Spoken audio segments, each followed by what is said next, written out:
राज्यात एकीकडे यावर्षीपासून CBSE पॅटर्न शिकवण्यास सुरुवात होणार आहे, तर त्यानंतर आता मराठीसोबतच हिंदी विषय देखील अनिवार्य करण्यात आलाय। आगामी शैक्षणिक सत्र सुरू झाल्यानंतर इयत्ता पहिलीपासून हिंदी विषय शिकण्याच्या निर्णयावर राज्य सरकारनं अखेर शिक्कामोर्तब केलंय। त्यामुळे राज्यात आता यापुढे पहिलीपासून हिंदी भाषा शिकवली जाणार आहे। पण सरकारच्या या निर्णयाला राज ठाकरे यांच्याकडून मात्र आक्षेप घेण्यात आलाय। महाराष्ट्रात मराठी भाषा जपली गेलीच पाहिजे असा राज ठाकरे यांचा कायमच आग्रह असतो आणि त्यासाठीच त्यांनी एक ट्विट देखील केलंय। राज्य शालेय अभ्यासक्रम आराखडा 2024 नुसार महाराष्ट्रात पहिलीपासूनच हिंदी ही भाषा अनिवार्य करण्यात आली आहे। मी स्वच्छ शब्दात सांगतो की ही सक्ती महाराष्ट्र नवनिर्माण सेना खपवून घेणार नाही। केंद्र सरकारचे सध्या जे सर्वत्र हिंदीकरण करण्याचे प्रयत्न सुरू आहेत ते या राज्यात आम्ही यशस्वी होऊ देणार नाही। हिंदी ही काही राष्ट्रभाषा नाही, ती देशातील इतर भाषांसारखीच एक राज्यभाषा आहे। ती महाराष्ट्रात का म्हणून पहिलीपासून शिकायची? तुमचं त्रिभाषेचं सत्र जे काही आहे ते सरकारी व्यवहारांपुरतंच मर्यादित ठेवा, त्याला शिक्षणापर्यंत आणू नका। या देशात भाषावार प्रांतरचना झाली आणि ती इतकी वर्ष टिकली, पण आत्ताच ही दुसऱ्या प्रांताची भाषा इथं महाराष्ट्रावर लादण्याचे प्रयत्न का सुरू झालेत? भाषावार प्रांतरचनेच्या तत्वालाच हरताळ फासला जातोय। प्रत्येक भाषा ही सुंदरच असते आणि तिच्या जडण्या घडण्याच्या मागे एक दीर्घ इतिहास असतो, परंपरा असते आणि ती त्या राज्याची भाषा असते, त्या राज्यात तिचा सन्मान राखला गेलाच पाहिजे। महाराष्ट्रात जसा मराठीचा सन्मान इतर भाषिकांकडून राखला गेला पाहिजे, तसा सन्मान इतर राज्यात त्या भाषेचा सर्व भाषिकांकडून राखला गेला पाहिजे। अगदी इतर राज्यात राहणाऱ्या मराठी जनांनी त्या राज्याची भाषा आपली मानली पाहिजे, हा आमचा आग्रहच आहे। पण हे सोडून या देशाची भाषिक परंपराच खिळखिळी करणार असाल तर ते आम्हाला मान्य नाही। आम्ही हिंदू आहोत पण हिंदी नाही। महाराष्ट्रावर हिंदीकरणाचा मुलामा द्यायचा प्रयत्न कराल तर महाराष्ट्रात संघर्ष अटळ आहे। या सगळ्याकडे पाहिलं तर लक्षात येतं की सरकार हा संघर्ष मुद्दामून घडवतोय। येणाऱ्या आगामी निवडणुकांमध्ये मराठी विरुद्ध मराठीतर असा संघर्ष घडवून स्वतःचा फायदा काढून घेण्यासाठी हा सगळा अट्टहास सुरू आहे का? या राज्यातील मराठीतर भाषिकांनी पण सरकारचा हा डाव समजून घ्यावा।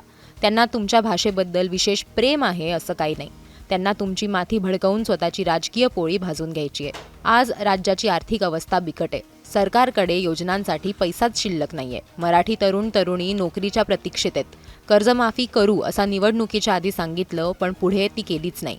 त्यामुळे कर्जमाफीच्या आशेवर असलेला शेतकरी निराश आहे आणि उद्योग जगतानं महाराष्ट्राकडे पाठ फिरवल्यासारखी परिस्थिती आहे। जेव्हा सांगण्यासारखं किंवा ठोस दाखवण्यासारखं काहीच नसतं तेव्हा फोडा आणि राज्य करा हा ब्रिटिशांचा मंत्र इथं वापरला जातोय, अशी शंका यावी अशीच पावलं सरकारकडून उचलली जात आहेत।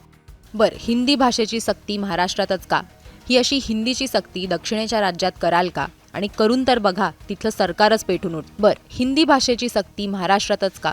ही अशी हिंदीची सक्ती दक्षिणेच्या राज्यात कराल का? आणि करून तर बघा, तिथली सरकारच पेटून उठतील। इथलं राज्यातील सरकार आणि त्यातील घटक पक्ष निमूटपणे हे सगळं खपवून घेतात, म्हणून इथं ही सक्ती केली जाते। बाकीच्यांचं आम्हाला माहीत नाही आणि आम्हाला देणं घेणं पण नाही, पण महाराष्ट्र नवनिर्माण सेना हे खपवून घेणार नाही। महाराष्ट्रात पहिलीपासून हिंदी भाषा शिकण्याची सक्ती इथं खपवून घेतली जाणार नाही। शालेय अभ्यासक्रमातील हिंदीची पुस्तकं दुकानांमध्ये विकू दिली जाणार नाहीत आणि शाळांना देखील ती पुस्तकं विद्यार्थ्यांना वाटू दिली जाणार नाहीत, याची नोंद शाळा प्रशासनानं घ्यावी। प्रत्येक राज्यात फक्त राजभाषेचाच मान राखला गेला पाहिजे। उद्या सर्व राज्यांमध्ये मराठी भाषा पहिलीपासून शिकवाल का? नाही ना? मग ही जबरदस्ती इथेच का? हा मुद्दा ताणू नये असं माझं सरकारला आव्हान आहे। पण या आव्हानाला आव्हान देणार असाल आणि हिंदी लादणार असाल तर मात्र संघर्ष अटळ आहे आणि ज्याला फक्त सरकारच जबाबदार राहील। त्यामुळे सरकारनं लोकभावनेचा आदर करत हा निर्णय मागे तात्काळ घेण्याचे आदेश द्यावेत। माझ्या महाराष्ट्रातील तमाम मराठी मातांना, भगिनींना आणि बांधवांना, तसंच माझ्या मराठी वर्तमानपत्रात आणि मराठी वृत्तवाहिन्यांमध्ये काम करणाऱ्या सर्व बांधवांना आणि भगिनींना देखील विनंती आहे की यात कोणताही वादविवाद न करता याचा निषेध आणि विरोध करावा। आणि हो, महाराष्ट्रातील इतर राजकीय पक्षांना जर थोडं जरी मराठी भाषेबद्दल प्रेम असेल तर ते देखील याला विरोध करतील। आज भाषा सक्ती करतायत, उद्या इतर सक्तीचे फतवे काढतील। म्हातारी मेल्याचं दुःख नाही, पण काळ सुकावतो। आपला नम्र, राज ठाकरे।